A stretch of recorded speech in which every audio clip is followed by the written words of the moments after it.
5 তারিখের পরে একটি কুচক্রী মহল বাংলাদেশে যাতে নির্বাচন না হয় সেজন্য তারা বিভিন্ন সময়ে বিভিন্ন অজুহাত তৈরি করছে।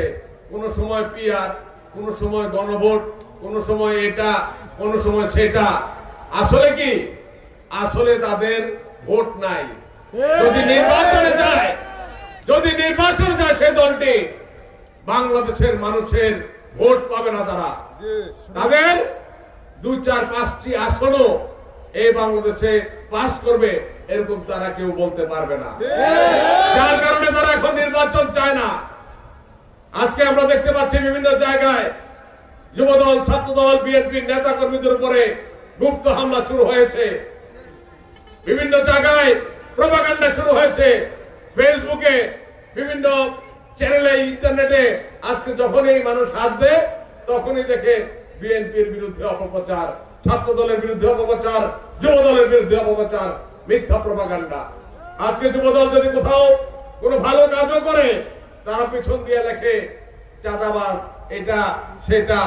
অথচ এই দলটির নেতা কর্মীরা গত 17 বছরে বাংলাদেশে সুদি ব্যবসা করেছে,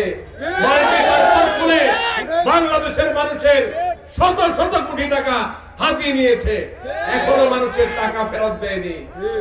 এই সদর দক্ষিণের মানুষ অবশ্যই জানে আইসিএল, প্রিভেল, এটা সেটা কি কি আছে, যত কোম্পানি আছে, এই সুদি কোম্পানির শতকরা 99টা কোম্পানির মধ্যে তাদের এই জামাত শিবিরের লোকজন জড়িত।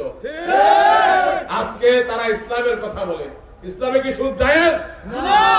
সর্বপ্রথমে ইসলামে যারা সুদ খায়, সুদ দেয়, এই সুদের সাক্ষী হয়, তাদেরকে ইসলাম কি বলেছে? তারা হারাম না, শুধু জাহান্নামে যাবে এবং তারা তাদের মায়ের সাথে জানা করে। এরকম ভাবে আজকে তাদের মুখে ইসলামের কথা মানায় না। গত 17 বছরে যারা এই বাংলাদেশে বিএনপি, যুবদল, ছাত্রদলের নেতা কর্মীদের উপর হামলা, নির্যাতন করেছে, আজকে তারা তাদেরকে ক্ষমা করে দিচ্ছে। বিভিন্ন জায়গায় বলছে আমাদেরকে শত্রু ভাইবেন না, আওয়ামী লীগের ভাইয়েরা, আমরা আপনাদের আসলে বন্ধু, এখন উপকার পাইবেন, আমরা আপনাদেরকে সেভ করব।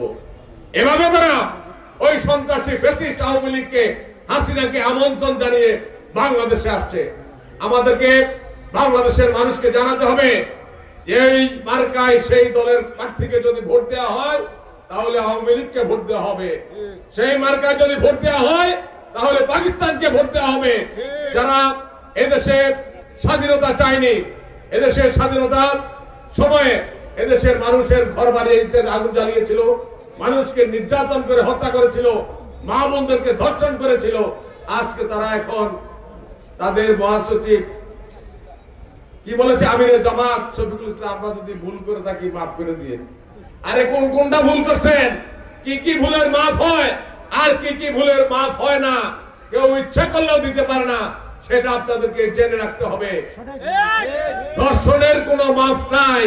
যে মহিলা ধর্ষিত হয়েছে, যে মহিলার ইজ্জত সম্ভ্রম হানি করেছেন আপনারা, সেই মহিলা নিজে মাফ দিলেও আল্লাহ তাআলা আপনাদেরকে মাফ দিবেন।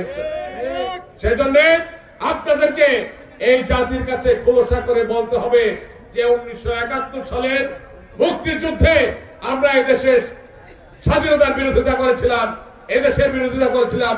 এদেশের মানুষ যখন যে পক্ষে থাকে তার বিরোধিতা আমরা করে থাকি।